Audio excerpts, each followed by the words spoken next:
The Vorenthi diplomat's 4 eyes blinked in sequence when the translation came through. "You are telling me," said Ambassador Threll, "that this negotiation is being handled by 12 individuals. 12. For a fleet of 400 warships."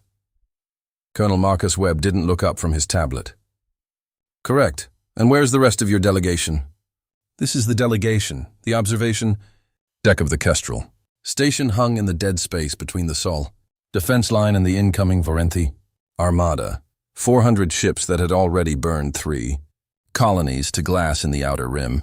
The Armada's demand was simple: total surrender of human territory beyond Mars, or annihilation. They'd given humanity 6 hours to decide. 5 hours and 40 minutes had passed. Colonel Webb had spent them drinking coffee? Threll's translator crackled with what might have been frustration. "Colonel, my scouts report your entire remaining fleet consists of 16 vessels. 16 against 400. This is not a negotiation. This is a formality before your extinction."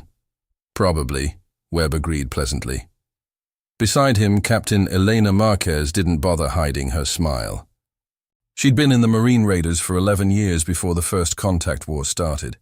And in that time, she'd learned that when Marcus Webb sounded relaxed, it meant something was about to go very wrong for whoever he was talking to. Threll's aide leaned toward him, murmuring in their native trill. The Vorenthi had done their research. Every species they'd conquered had folders, dossiers, patterns. Humans, according to their intelligence, fought in massed formations, relied on air superiority, folded when casualties climbed past acceptable thresholds. Standard doctrine. Predictable.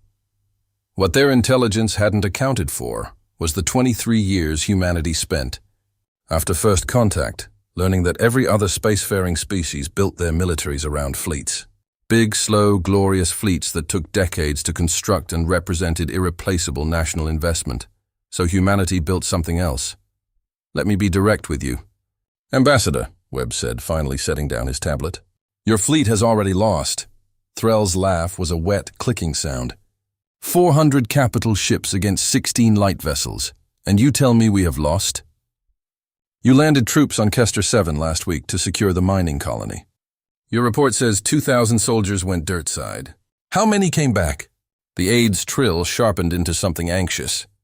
Threll's 4 eyes narrowed. 6, he admitted. 6, Webb repeated. Out of 2,000. You want to know what happened to the other 1,994? He didn't wait for an answer. He tapped his tablet, and the deck's holographic display flickered to life, showing grainy footage, thermal imaging, night vision, the green-black chaos of a jungle firefight. Vorenthi soldiers, armored and armed with plasma rifles capable of leveling buildings, moving in disciplined columns through the tree line. Then the trees moved. It wasn't trees. It was 7 human soldiers in ghillie suits who had been lying motionless, some for over 18 hours waiting. The footage cut between 4 different helmet cams as the Vorenthi column simply came apart, soldiers dropping before they even registered gunfire. Communications severed, officers eliminated first, always first. In under 90 seconds. Captain Elena Marquez, Webb said, nodding at her, led that team. 7 Marine Raiders, 2,000 of your soldiers. He let that sit. We don't fight your armies, Ambassador. We remove your ability to have one. Threll's aide had gone very still. On Vorenthi worlds, officers were bred, not trained. Generational lineages, irreplaceable command structures. The number of trained Vorenthi fleet officers in existence was finite and precious. That was one engagement, Threll said, though his confidence had thinned considerably. Cygnus Station, Webb continued, unbothered. Your forward command post, 400 personnel, presumed secure behind 3 layers of orbital defense. Command staff of 31 officers. Another clip. A station's interior lights dying in sequence, security feeds going dark one by one, silent, surgical, over the course of 11 minutes. We didn't send an army. We sent 4 people. Every officer in that station is dead. The replacements you sent to Kester 7 came from the survivors of Cygnus. You're running out of experienced command, Ambassador. That's not an accident. That's the plan. Marquez finally spoke, her voice quiet but iron flat. You keep asking where our fleet is. Our fleet was never the point. You built 400 ships to fight a war of numbers. We spent 20 years building people who don't need numbers. Every unit we field is small enough to move like a ghost and lethal enough to end a war by itself. Threll's translator lagged, struggling to keep pace with something that wasn't in any negotiation script his species had prepared. You are saying, he managed, that this fleet, my fleet, is already crippled. That you have already killed the officers who would command it in battle.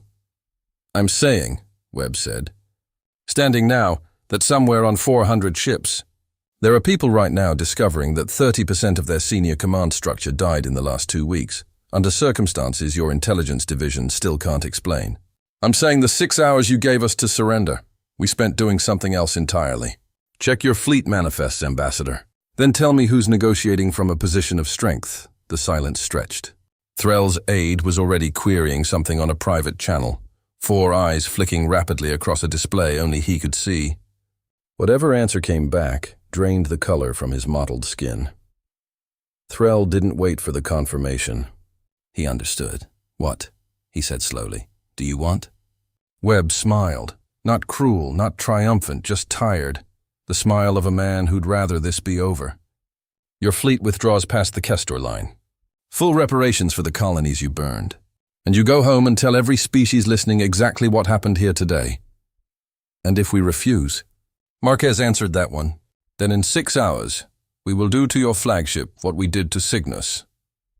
Threll looked at the 12 humans across the table, not soldiers standing at attention, not warriors postured for intimidation, just 12 tired, ordinary-looking people who had already won a war the rest of the galaxy hadn't realized had started.